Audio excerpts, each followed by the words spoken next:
తీసుకొస్తున్నాను. జనాభా తగ్గిపోతా ఉంది. ఎప్పుడైతే ఆదాయం పెరుగుతా ఉందో ఆటోమేటిక్గా కొంతమంది ఒక పిల్లవాడితోనే సర్ది పెట్టుకుంటున్నారు.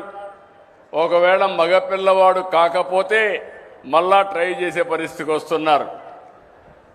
ఇంకో పక్కన మీరు చూస్తే దీనివల్ల 2.1 జనాభా ఉండాలి రీప్లేస్మెంట్ లెవెల్కి.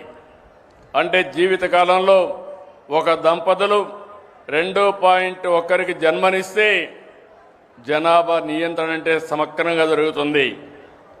కానీ కొన్ని దేశాల్లో జనాభా తగ్గిపోయింది, ముసలివాళ్ల సంఖ్య పెరిగింది. దీనివల్ల ఆ దేశాల్లో ఆర్థిక వ్యవస్థ దెబ్బతిని కడాన వాళ్ళు పనిచేసేది మెషిన్ల కోసం పనిచేసే పరిస్థితికి వచ్చారు.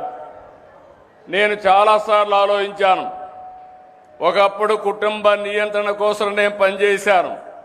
ఈరోజు మళ్ళీ పిల్లలి సంపద, పిల్లల కోసం మనం అందరం కూడా కృషి చేయాల్సిన అవసరం వచ్చిందని మీ అందరికీ తెలియజేస్తున్నా.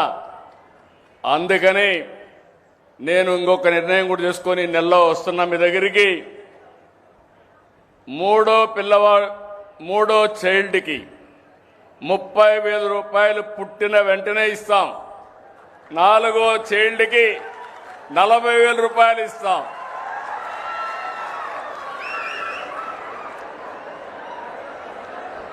ఇది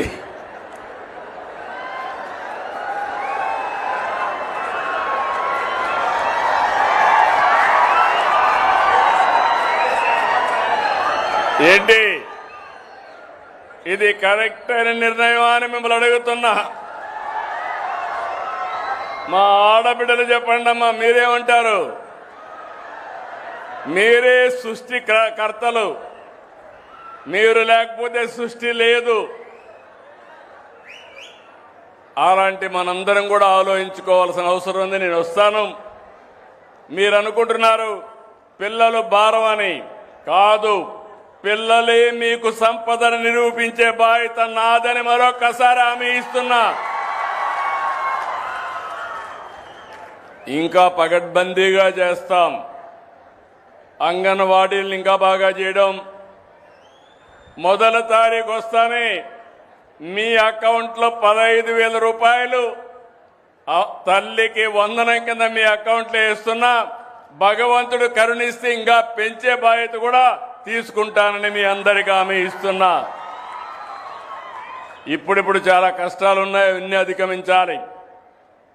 4వ ప్రోగ్రాం ఈరోజు నేను చేసే పని మీరు చూస్తే 5 సంవత్సరాలు గొడ్డలి పార్టీ చేసిన అరాచకం, మీ ఆస్తులన్నీ మార్చేశారు.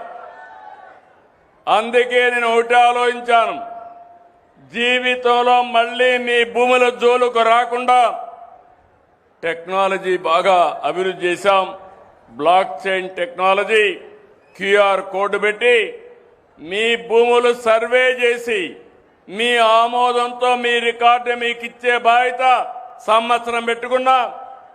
రాబోయే 2027 మార్చికి ఎక్కడా భూ తగాదాలు లేకుండా చేసే బాధ్యత ఈ ప్రభుత్వానిది. ఈ 4 తీసుకొని అనుకుంటే లాభం లేదు. నేను హైదరాబాద్ అమరావతిలో పడుకుంటే పనులు కావు.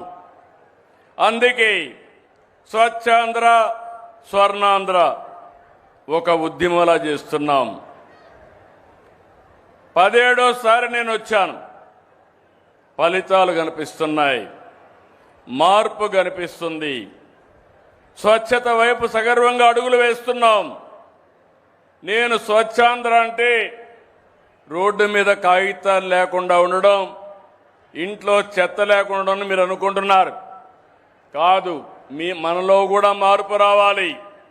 స్వచ్ఛమైన ఆలోచనలు చేయాలి. అదే సమయంలో మనందరం కూడా ఎక్కడికక్కడ మనం తినే తిండి దగ్గర నుంచి మన ఆరోగ్యం దగ్గర నుంచి జాగ్రత్తలు తీసుకోవాలి. తర్వాత ఇల్లు, పరిసరాలు, ఆఫీసు ఇవన్నీ కూడా చేయాల్సిన అవసరం ఉంది. అందుకే నేను మిమ్మల్ని అందరినీ కోరుతున్నా, అలవాట్లు మారాలి. తద్వారా సమాజం మారుతుంది. సమాజం మారితే స్వచ్ఛాంధ్ర సాకారం అవుతుంది.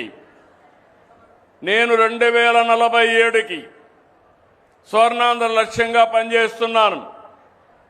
మీరందరూ గుర్తుపెట్టుకోవాలి, ఈరోజు మన తలసరి ఆదాయం 3 లక్షల రూపాయలు ఆవరేజ్న. ఇది 54 లక్షల రూపాయలు చేయాలని రాబోయే 22 సంవత్సరాల్లో 54 లక్షలు చేయాలనే దిశగా ముందుకు పోతున్నాం. ఇక్కడ ఇంకోడు పెట్టాను. ఒకప్పుడు P3 అంటే పబ్లిక్ ప్రైవేట్ పార్ట్నర్షిప్తో ఇప్పుడు నేషనల్ హైవే చూస్తున్నారు. మీ ఊరు పక్కనే రోడ్లు వేశారు. గవర్నమెంట్ ఆఫ్ ఇండియా వేయించింది. ఆ రోడ్ అంతా కూడా ఒక వ్యక్తి వచ్చేస్తాడు, టోల్ పెడతాడు. ఆ డబ్బులు కలెక్ట్ చేసుకొని తీసుకున్న అప్పులు కట్టేసే పరిస్థితికి వచ్చారు. అన్నిట్లో ఎయిర్పోర్ట్లు అన్నిట్లో వచ్చాయి. దీనివల్ల ప్రజలకు సంపద వచ్చింది, మెరుగైన అవకాశాలు వచ్చాయి. అదే సమయంలో ఆర్థిక అసమానతలు పెరిగాయి. నేను ఒకే ఒక విషయం మీ అందరికీ చెప్తున్నా, నేను పనిచేసేది ఏ కొద్ది మందో కోటీశ్వర్ల కోసం కానీ కాదని మరొకసారి విజ్ఞప్తి చేస్తున్నా. మీకోసం పనిచేస్తున్నా. నెలవారీగా పింఛన్ ఇవ్వాలి, నెలవారీగా జీతాలు ఇవ్వాలి, అభివృద్ధికి డబ్బులు కావాలి. ఇవన్నీ కావాలంటే ఎక్కడి నుంచి వస్తాయి? సంపద సృష్టిస్తే, పన్నుల రూపేణ డబ్బులు వస్తే ఆ డబ్బులు తీసుకొచ్చి పేదవాళ్లకు పెన్షన్లు ఇవ్వడం, లేకుంటే సంక్షేమ కార్యక్రమాలు ఇవన్నీ చేస్తున్నాం.